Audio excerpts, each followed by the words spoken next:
setan tu tanduk dia patah. Aku tak dapat dia punya full experience. Misi nekat aku kali ni adalah merentas 7 negara paling berbahaya di dunia, menembusi sarang geng paling ganas di wilayah Amerika Latin. Sekarang, aku di Panama. Ini sambungan dari video lepas. Gracias.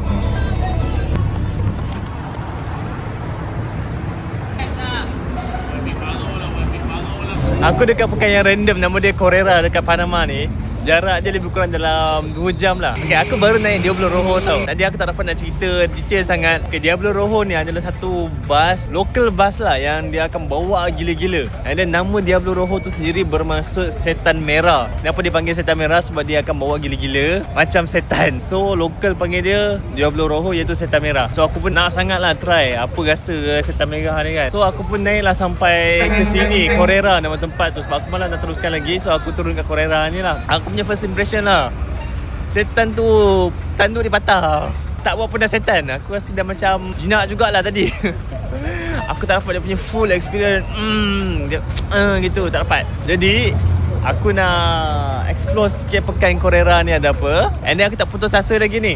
Aku nak revenge. Aku nak naik satu lagi Diablo Rojo. Boleh tak aku dapat Diablo Rojo yang seperti yang dicanangkan ni? Dia akan bawa gila-gila. Dia akan corner sini, dia akan break sana, break tiba-tiba, ganggu.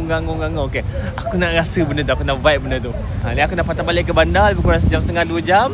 Aku try dapatkan Diablo Rojo juga untuk nak verify teori Diablo Rojo ni memang setan merah. So far aku baru naik sekali, tanduk dia patah. Jomlah kita explore bandar ni sekejap. Lepas tu ni lah, lepas tu kita teruskan misi. Macam tu lah Diablo Rojo. Bas dia ada macam-macam lukisan. Lepas tu macam laju je kan. Tu kira bas tradisional kat sini. Sampai satu lagi yang tunjuk. Dia macam tu, nice kan.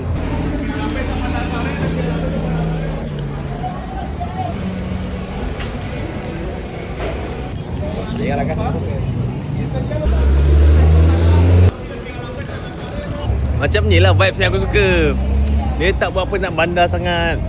And then kalau boleh aku nak tempat tu lagi serabut daripada ni. Baru lagi rasa macam tu baru betul.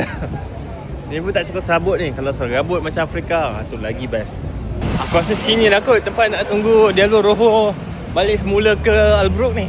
Yang sana tu tadi sana. Yang ni betul lah tu. Dia ada bus stop ke apa ke, saya tidak tahu. Marilah mencari bersama-sama. Nampak macam orang berkerumun kat depan tu.